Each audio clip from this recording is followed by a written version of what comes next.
Ciao. Also, machen erst auf Arabisch, inshallah.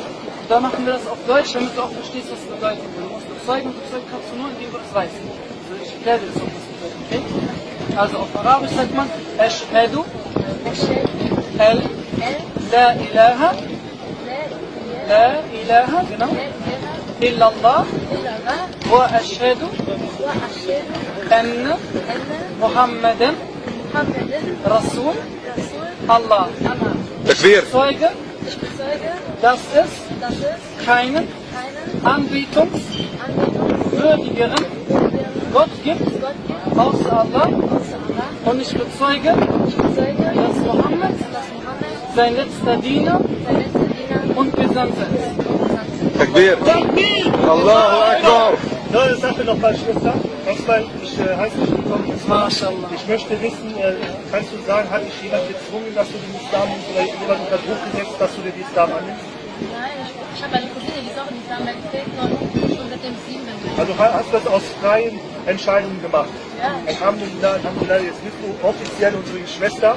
Wir werden dich festigen, wir geben inshallah auch jetzt gleich die Bücher für Gebet, wie das funktioniert. Ich denke mal, die Schwester kann dir auch dabei helfen. Ja? Auf jeden Fall, dass ihr die Schwester bitte nicht vergisst, also nicht so lässt. Du hast Freunde, die Muslimen sind. Bitte immer mit dieser Freundin sein. Ja? Alhamdulillah. Jetzt frage ich dich nochmal, wie fühlst du dich genau jetzt? Besser. Das ist das, was ich dir meine. Jetzt hast du guck mal, Allah hat aus dir jetzt...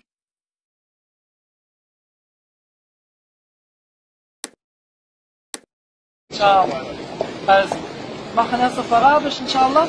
Dann machen wir das auf Deutsch, damit du auch verstehst, was es bedeutet. Du musst bezeugen kannst du nur, indem du das weißt. Also ich erkläre dir das auch, was es bedeutet, okay? Also auf Arabisch sagt man, Ashhadu La ilaha,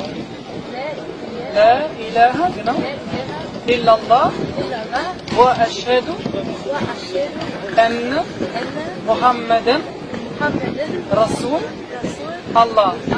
Takbir. Ich bezeuge, dass es keinen anbetungswürdigeren Gott gibt, außer Allah. Und ich bezeuge, dass Mohammed sein letzter Diener und Gesandter ist. Takbir. Allahu Akbar. So, eine Sache noch mal, Schwester. Erstmal, ich heiße dich willkommen. Ich möchte wissen, kannst du sagen, hat dich jemand gezwungen, dass du den Islam nimmst oder jemand unter Druck gesetzt, dass du den Islam annimmst? Nein, ich habe eine Cousine, die ist auch in den Islam eingetreten und schon seitdem 7 bin. Also hast du das aus freien Entscheidungen gemacht? Ja. Alhamdulillah, jetzt bist du offiziell unsere Schwester.